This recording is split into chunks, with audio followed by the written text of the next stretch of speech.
ایک شخص اللہ کا کلام پڑھتا ہے اور بیمار پر پھونکتا ہے تو اس کو شفا ہو جاتی ہے۔ اگر غیر مذہب کے کسی آدمی کو پھونک ماری تو کیا اس کو بھی اتنا ہی فائدہ ہوگا؟ غیر مذہب شخص تو پھر بھی غیر مذہب ہے۔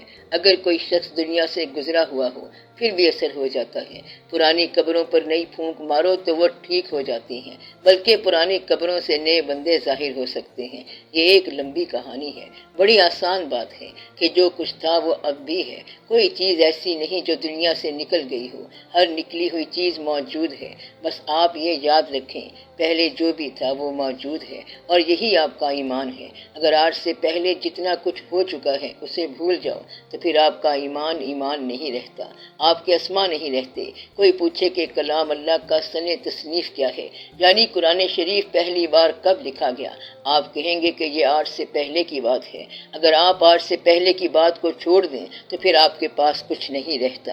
یہ جتنی بھی چیزیں ہیں جو پہلے ہو چکی ہیں وہ ساری کی ساری آج بھی ہو رہی ہیں۔ پرانے جہاد آج بھی لوگ لڑنے کے لیے تیار ہیں۔ شیعہ سنی کا جو جھگڑا ہوتا ہے وہ پرانی بات ہے، لیکن یہ آج کی بھی بات ہے۔ اگر غنچہ کوئی پرانا واقعہ ہے تو یہ جب چاہے تازہ ہو سکتا ہے، کوئی بات بھی ہو سکتی ہے۔ آج اسلام کی تاثیر وہاں جا سکتی ہے اور وہاں کی تاثیر فوری طور پر یہاں آ سکتی ہے۔ قرآن شریف کی رینج جو ہے وہ پڑھنے والے پر ہے۔ جو آج قرآن شریف پڑھ رہا ہے یہ اس کے مزاج پر ہے۔ پیغمبروں کی رینج زمین سے آسمان تک ہے۔ یہاں کا اشارہ چاند کو وہاں آسمان پر 2 ٹکڑے کر سکتا ہے، ورنہ عام طور پر تو دنیا کے اندر رینج ہونی چاہیے، مگر آسمان تک ان کی رینج ہے۔ جو نیک لوگ ہیں ان کی زمین پر ایسی رینج ہے کہ فاصلہ جتنا مرضی جغرافیائی ہو ان کے لیے فاصلہ ہے ہی نہیں، فاصلہ صرف آپ تک ہے۔ کلام الہی کا کوئی فاصلہ نہیں ہے۔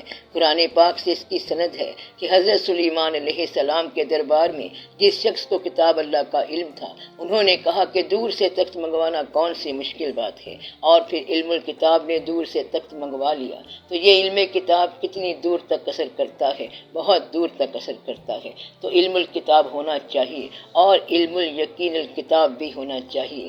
جب یہ علم آ جائے، یقین ہو جائے تو دور کے فاصلے کم ہو جاتے ہیں، ہر شے قریب ہو جاتی ہے، کیونکہ دور قریب تو ہے ہی کوئی نہیں۔ جس طرح سورج کی نسبت سے کوئی دور قریب نہیں ہے، جیسے آج یہاں دن ہے تو 20 میل پرے بھی دن ہی ہے، ایک جیسا سورج چمک رہا ہے۔ اگر آپ سورج کے ذریعے پیغام دو تب بھی ہر جگہ پیغام سیٹ ہو جائے گا۔ تو یہ فاصلے ایسے ہی ہیں، پیدل چلو تو فاصلے دور ہیں، اگر تیز رفتاری سے چلو تو فاصلے کم ہو جاتے ہیں۔ خیال کی رفتار جو ہے وہ 1000 کمپیوٹر سے زیادہ ہے۔ کتنی زیادہ ہے؟ اس دنیا کے سارے ہی کمپیوٹر اکٹھے کر لو، اس سے زیادہ طاقت خیال کی ہے۔ مکمل طور پر جہاں بھی جو خیال ہے وہاں خیال پہنچ سکتا ہے۔ ادھر آپ پھونک مارو ادھر اثر ہو جاتا ہے، یہ اثر ہو سکتا ہے۔ یہ دعا کا اثر ہے کہ اگر کوئی شخص باہر کے ملک میں بیمار ہو اور اس کی ماں باپ یہاں بیٹھے دعا کرتے رہیں تو اس شخص کو وہاں شفا ہو جاتی ہے۔ اس لیے جن لوگوں کے بچے باہر گئے ہوئے ہیں ان لوگوں کو چاہیے کہ وہ دعا کرتے رہا کریں۔ غیر ممالک میں رہنے والے دعا کی رینج سے باہر نہیں گئے، دعا کی رینج سے وہ اس وقت باہر جائیں گے اگر وہ خیال کی رینج سے نکل گئے۔ جو چیز تمہارے خیال کے اندر ہے وہ دعا کے اندر ہے، اس لیے اپنے خیال کی بھی اصلاح کرو اور دعا کرتے رہا کرو۔ دعا ہر جگہ اثر کرتی ہے، دور تک اثر کرتی ہے اور سب پر اثر کرتی ہے۔ سر، آپ نے کلام اللہ کی بات کی ہے کہ یہ ازل سے ہے۔ جس وقت اس کی تلاوت کرتے ہیں ہم متاثر ہوتے ہیں، اس کو چومتے ہیں اور اس کی تعظیم کرتے ہیں کہ یہ کلام اللہ ہے، لیکن اس کا مقام جو ہے اس کی کچھ سمجھ نہیں آتی کہ کیا تعین کریں۔ ایک مفسر اس کا مجموعی تاثر نکال کر ہمارے سامنے پیش کرتے ہیں، دوسرے مفسر اپنی تفسیر کی ابتدا اس بات سے کرتے ہیں کہ وہ فلاں تفسیر جو ہے اس میں فلاں چیز غلط لکھی ہوئی ہے۔ آپ ہمیں یہ ارشاد فرمائیں کہ کلام اللہ کی تلاوت کے وقت ہم کیا تصور کریں اور ذہن میں کیا بٹھائیں جس سے یہ ہمارے قلب پر وارد ہو۔ دیکھو، آپ کا سوال تو بڑا واضح ہے کہ وہ شخص جو عربی زبان سے آشنا بھی نہیں ہے، شان نزول سے بھی آشنا نہیں ہے کہ کون سی صورت کب نازل ہوئی، وہ اس کلام کو کیسے ریسیو کرے۔